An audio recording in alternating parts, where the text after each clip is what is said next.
말씀 보겠습니다. 다니엘서 2장 36절부터 49절까지의 말씀입니다. 다니엘서 2장 36절부터 49절까지의 말씀입니다.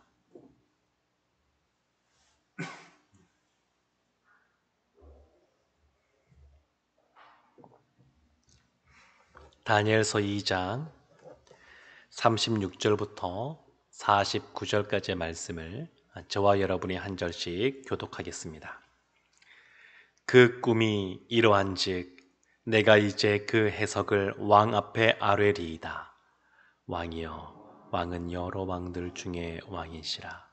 하늘의 하나님이 나라와 권세와 능력과 영광을 왕에게 주셨고 사람들과 들짐승과 공중의 새들 어느 곳에 있는 것을 막론하고 그것들을 왕의 손에 넘기사 다 다스리게 하셨으니 왕은 곧 그 금머리니이다. 왕을 뒤이어 왕보다 못한 다른 나라가 일어날 것이요 셋째로 또 녹 같은 나라가 일어나서 온 세계를 다스릴 것이며 넷째 나라는 강하기가 쇠 같으리니 쇠는 모든 물건을 부서뜨리고 이기는 것이라. 쇠가 모든 것을 부수는 것 같이 그 나라가 문 나라를 부서뜨리고 찌을 것이며 왕께서 그 발과 발가락이 얼마는 토기장이의 진흙이요 얼마는 쇠인 것을 보셨은즉 그 나라가 나눌 것이며 왕께서 쇠와 진흙이 섞인 것을 보셨은즉 그 나라가 쇠 같은 든든함이 있을 것이라.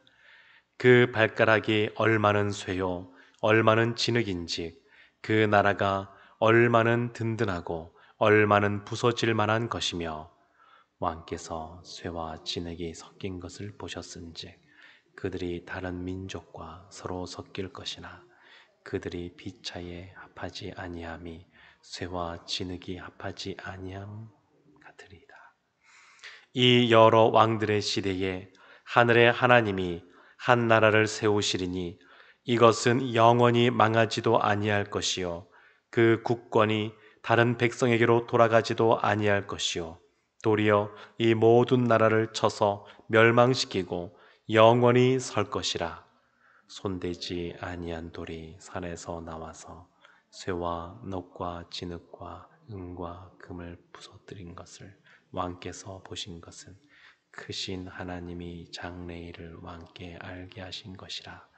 이 꿈은 참되고 이 해석은 확실하니이다 하니 이에 느부갓네살 왕이 엎드려 다니엘에게 절하고 명하여 예물과 향품을 그에게 주게 하니라. 왕이 대답하여 다니엘에게 이르되 너희 하나님은 참으로 모든 신들의 신이시요 모든 왕의 주제시로다. 내가 능히 이 은밀한 것을 나타내었으니 내 하나님은 또 은밀한 것을 나타내시는 이시로다. 왕이 이에 다니엘을 높여 귀한 선물을 많이 주며 그를 세워 바벨론 온 지방을 다스리게 하며 또 바벨론 모든 지혜자의 어른을 삼았으며 왕이 또 다니엘의 요구대로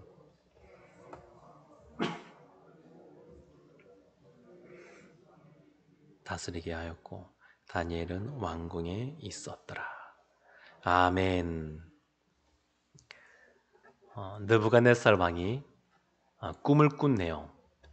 큰 신상이 등장하는 그러한 꿈을 꾸고 번민하였던 그 꿈에 대해서 다니엘이 해석해 주는 장면이 오늘 본문에 등장합니다. 느부갓네살 왕이 큰 신상, 광채도 나고 너무 커서 사람들이 그 앞에 주눅들게 하는, 두려워하게 하는 그런 큰 신상 꿈을 꾸었는데 머리에는 금으로 되어 있고 그리고 이 가슴과 팔은 은으로 되어 있고 또 배와 또 넓적다리는 노수로 되어 있고 종아리는 철로 되어 있고 그리고 발은 진흙과 쇠가 섞여 있는 그런 큰 신상을 보았습니다. 그래서 다니엘이 이것을 왕 앞에 해석을 하는데 37절 보면 이렇게 시작을 합니다. 왕이여, 왕은 여러 왕들 중에 왕이시라. 하늘의 하나님이 나라와 권세와 능력과 영광을 왕에게 주셨고. 지금 이 느부갓네살 왕은 바벨론 그 대제국을 일으킨 왕입니다. 그런 황제입니다. 그리고 계속해서 이 이후에도 정복 전쟁을 펼치고, 그리고 그 주변에 있는 모든 나라들을 다 다스리고 통치하는 그러한 왕으로서 군림하게 됩니다. 그런데 다니엘이 뭐라고 말하고 있냐면, 하늘의 하나님이 왕에게 이 모든 것을 주셨다, 그렇게 말을 합니다. 하나님이 지금 이 바벨론을 하나님 나라의 심판의 도구로서, 하나님의 심판의 도구로서 이 바벨론을 사용하고 계시는데, 그러기 위하여 하나님께서 이 나라와 권세와 능력과 영광을 느부갓네살 왕에게 준 것입니다. 그래서 이 하나님이 준 것이다라고 그 황제 앞에서 그냥 분명하게 다니엘이 말하면서 시작을 합니다. 38절 끝에 보게 되면 이렇게 말합니다. 왕은 곧 그 금머리니이다. 금머리. 신상 중에 이 머리가 제일 중요한데, 그 머리가 또 금으로 빛나는 그런 신상이었습니다. 왕이 바로 그와 같은 존재라고, 이 금으로 된 표현되는 그러한 존재라고. 그러니까 굉장히 높은 자리에 하나님께서 올려주셨다라고 하는 것을 알려주고 있습니다. 뒤에 보게 되면 이 로마 제국을 향하여서도 초대교회 성도님들이 박해를 당할 때 그 로마 제국을 바벨론이라고 표현하기도 하고, 요한계시록 이런 데 가보게 되면 이 지상에 이 어둠의 세력, 그러한 나라를 바벨론이라고 표현하기도 하는데, 그것은 그만큼 이 바벨론이 이 당시에 얼마나 강대했는지, 강대한 나라를 표현할 때 쓰여지는 그러한 비유적인 표현이라고 할 수 있습니다. 로마 제국이 바벨론이라는 의미가 아니고, 요한계시에 등장하는 그런 나라들이 다 이 당시에 이 바벨론의 의미가 아니고, 그만큼 바벨론이 강대했기 때문에 그러한 강대한 나라라고 하는 의미를 담아서 뒤에도 보면 바벨론이라는 표현이 등장하는 겁니다. 그만큼 하나님이 이 바벨론을, 또 이 왕을 이 금머리로 이렇게 표현하고 있습니다. 그러니까 이 바벨론은 이 신상 중에 금으로 된 머리를 표현하기도 하고, 또한 동시에 이 금신상은 바벨론을 다스리는 왕인 느부갓네살을 의미하기도 합니다. 그러면서 이렇게 표현합니다. 39절 보게 되면 왕을 뒤이어 왕보다 못한 다른 나라가 일어날 것이요. 우리가 생각해도 올림픽에서 금메달 따는데 금메달, 그 다음이 은메달, 그 다음이 동메달, 뭐 이런 식으로 주어지게 되는데, 지금 이 재질이 다른 것 때문에 그 뒤에 이어지는 나라들이 바벨론, 금으로 된 그 바벨론보다는 못할 것이다, 이렇게 말하고 있는 겁니다. 실제로 그렇습니다. 그래서 은으로 된 나라, 그 다음에 노수로 된 나라, 이런 나라들이 그 이전보다 더 못한 나라의 모습으로 등장합니다. 물론 이런 나라들도 강대한 나라고 제국이었지만 바벨론에 비할 바는 못 된다, 이렇게 말하고 있는 겁니다. 여기에서 보면 참, 그래서 이게 세상적인 관점과는 전혀 다른, 세상의 방법과는 전혀 다른 하나님의 방법을 볼 수가 있습니다. 세상에서는 힘센 사람과 힘이 덜 센, 더 약한 사람이 붙으면 누가 이길까요? 당연히 더 힘센 사람이 이깁니다. 근데 하나님이 지금 뭐라고 말씀하신 거냐면, 바벨론 너희는 진짜 힘세고 강대한 나라지만 너희가 너희보다 못한 나라에 의해서 나라가 멸망할 것이다 라고 말씀하고 있는 겁니다.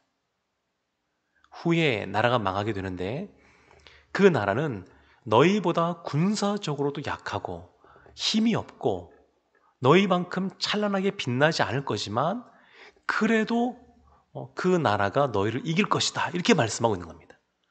하나님이 그 못한 나라를 들어서 찬란하게 빛나고 강대한 바벨론 너희를 칠 것이고 결국 망하게 할 것이다, 이렇게 말씀하시는 겁니다.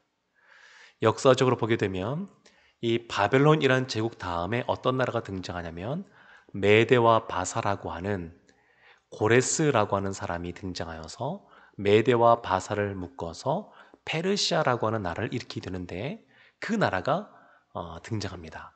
그리고 이 페르시아가 바벨론을 무너뜨릴 때 보게 되면 그 바벨론의 황제가 있었던 수도를 공격한 것이 아니고 그 안에 신하들이 그 황제를 죽여버리고 성문을 활짝 열어서 그냥 그 군대가 입성한 겁니다.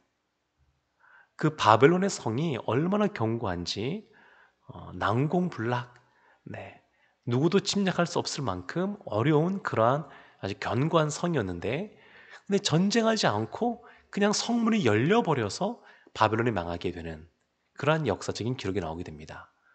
그 이후에 페르시아 다음에 어떤 나라가 등장하냐면 그리스 지역을 헬라 지역이라고 말하는데 알렉산더 대왕이라고 데살로니가도 있었던 그 마게도냐 지역에 그 나라가 있었습니다.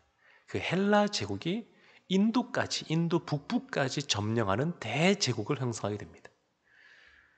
그리고 그 이후에 알렉산더 대왕이 일찍 죽어서 나라가 4개로 나눠지게 되고 그 이후에 강대한 나라가 이어서 등장하는데 그 나라가 로마 제국입니다. 로마 제국.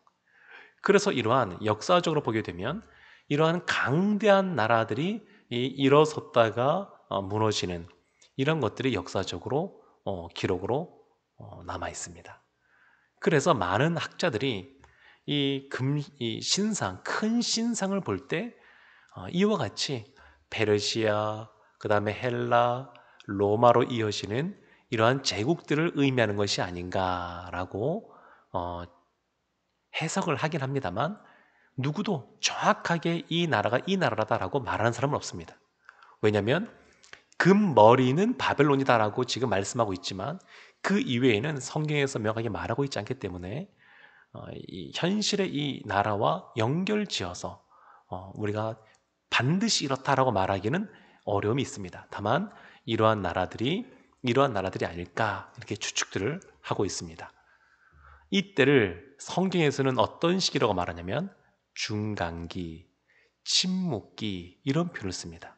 무슨 말이냐면 구약 성경의 맨 마지막에 있는 말라기서와 신약 시대를 시작하는 그러한 세례 요한이 등장하는 이 시대까지 약 400년 동안 하나님이 선지자들을 보내지 않았습니다. 그래서 그 시기를 침묵기라고도 하고 하는데 이 400년의 세월 동안 이러한 대제국이 일어났다가 무너졌다가 하는 그러한 역사들이 진행이 되는 것을 볼 수 있습니다. 근데 지금 하나님이 이 다니엘을 통하여 느부갓네살 왕에게 이와 같은 앞으로 펼쳐지게 될 장래에 있게 될 그러한 것들을 미리 보여주고 계신 겁니다. 그리고 44절과 45절이 오늘 본문 말씀에서 가장 중요한데 44절에 이런 말씀이 있습니다.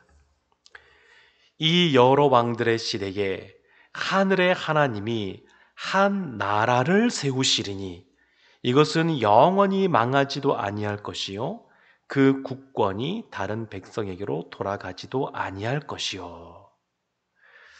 하나님이 한 나라를 세운다고 말씀하십니다. 이 한 나라가 하나님 나라입니다. 한 나라를 세우시는데 하나님 나라는 영원히 망하지도 아니할 것이요. 지금 세상의 나라들은 다른 나라를 다 정복하고 강대하게 그 나라가 서는 것처럼 보여도 결국 망하게 되어 있습니다. 사람이 세운 나라는 결국 망하게 되어 있습니다. 그런데 하나님이 세운 나라는 이 한 나라는 영원합니다. 망하지 않습니다. 영원합니다. 지금 하나님이 다니엘을 통하여 이 느부갓네살에게 그걸 알려주고 있는 겁니다. 왕이 금신상의 머리와 같은 존재고 강대한 나라를 이루겠지만 그러나 사람이 세운 나라는 결국 망하게 되고 하나님이 세운 나라는 영원합니다.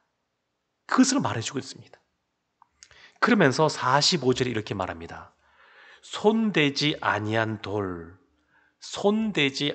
돌이 산에서 나와서 쇠와 녹과 진흙과 은과 금을 부서뜨린 것을 왕께서 보신 것은 크신 하나님이 장래 일을 왕께 알게 하신 것이라.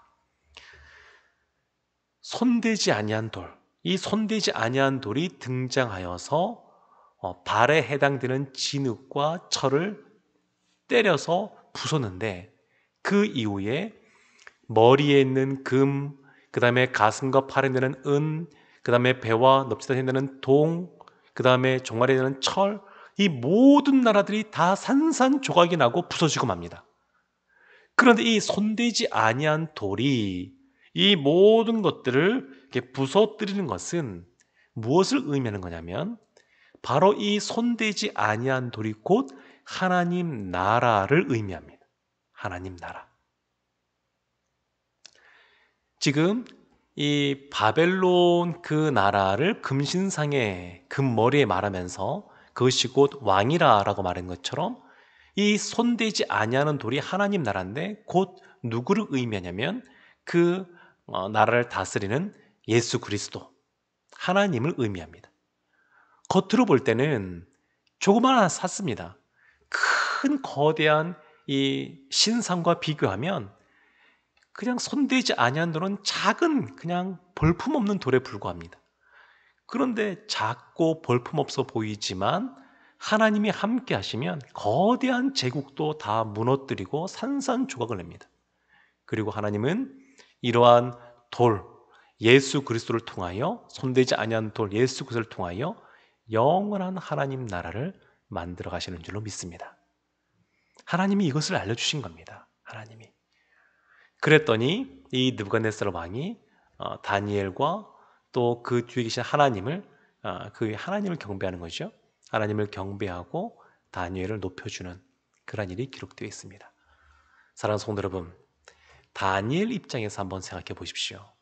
다니엘은 늘 뜻을 정하여 하나님의 뜻대로 살기로 결정한 사람이었고, 하나님이 주시는 그러한 많은 것들을 받아 누렸습니다. 지혜, 지식, 명철, 슬기, 그것만이 아니라 환상과 꿈을 깨달아 아는 은사도 받은 사람이었습니다. 근데 지금 다니엘이 후에도 보면 날마다 하루에 3번씩 창문을 열어놓고 늘 기도하는 삶을 살았는데, 그 기도의 내용이 무엇이겠습니까? 우리로 하여금 이 땅에서 다시 회복되어져서 돌아가게 해달라고 기도하지 않았겠습니까? 근데 지금 하나님은 다니엘에게 무엇을 보여주고 계신 거냐면, 꿈을 해석하는 그런 과정을 통하여 이 느부갓네살도 알게 하지만 그 과정 속에서 다니엘의 영안을 열어주고 계신 겁니다.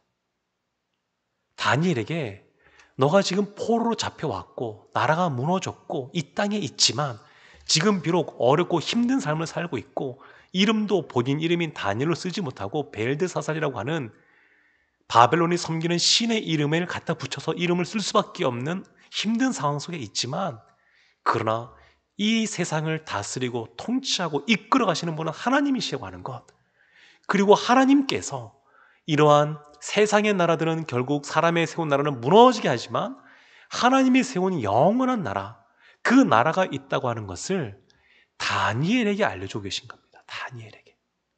느부갓네살에게만 장래를 보여준 것이 아니라 실제로는 다니엘의 영안을 열어주신 겁니다. 그 다니엘이 아마 이후부터는 기도의 내용이 달라졌을 겁니다. 그 이전과는 달라집니다. 영안이 열린 사람은 이 세상에 우리가 여러 가지 주어진 일들을 감당할 때 때로는 힘에 버거울 수도 있고, 또 우리의 생각처럼 일이 안 풀어질 수도 있고, 우리가 원하는 때에 하나님께서 해결해 주지 않을 때도 있지만, 그러나 영안이 열려서 하나님의 역사하심을 신뢰하는 사람, 어떤 상황 속에서도 하나님 나라가 확장되어져 가고 결국 하나님 나라가 완성될 것을 믿는 사람, 이런 사람은 요동함이 없습니다. 그러니까 다니엘과 세 친구가 나중에 뒤에 보면 나오지만 풀무불에 던져져도 평안합니다. 그것 때문에 요동하지 않습니다. 왜냐하면 우리의 삶은 이 땅에서 끝나는 것이 아니라 영원한 하나님 나라가 있고, 지금 이 땅도 세상의 권세가 다스리는 것 같지만 하나님이 실제로는 다스리고 이끌고 계시다는 것을 아니까, 그러니까 확신이 있는 겁니다. 확신이. 사랑하는 성도 여러분, 오늘 한 날 살아가실 때 이 다니엘처럼 하나님의 은혜 가운데 영안이 활짝 열리기를 주님의 이름으로 축원합니다. 늘 우리 신자는 이 땅을 살아가지만, 이 세상을 변화시키는 삶을 살아가지만 이 세상에 속한 사람들이 아닙니다. 이 세상에 속한 사람들이 아니고 이 세상 가운데 하나님 나라의 확장을 위하여 제자로서의 삶을 살아가는 사람인 줄로 믿습니다. 이런 우리에게 하나님이 다니엘에게 능력을 주신 것처럼 오늘 우리에게도 하나님께서 힘을 주시고 능력을 주실 줄로 믿습니다. 이런 주님 주시는 힘 갖고 오늘도 승리하는 삶을 살아가시는 성도들 되시기를 주님의 이름으로 축원합니다. 아멘. 기도하겠습니다. 하나님, 거대한 신상의 그러한 꿈을 해석하는 모습을 보면서 하나님이 하나님 나라를 이 땅 가운데 허락하셨고, 그리고 우리도 그러한 하나님 나라의 확장 가운데 지금 쓰임받고 있다는 것에 대하여 깨닫게 해주시니 감사를 드립니다. 늘 우리의 영적인 눈이 활짝 열려 이 세상을 성실하게 열심히 살아가지만 더불어 하나님 앞에 신실하게 살아가는 우리 모두가 되게 하여 주옵소서. 오늘도 그 손에 손대지 아니한 돌, 뜨인 돌인 예수 그리스도를 말미암아 오늘도 승리의 삶을 살아가는 우리 모두가 되게 하여 주옵소서. 예수님의 이름으로 기도합니다. 아멘.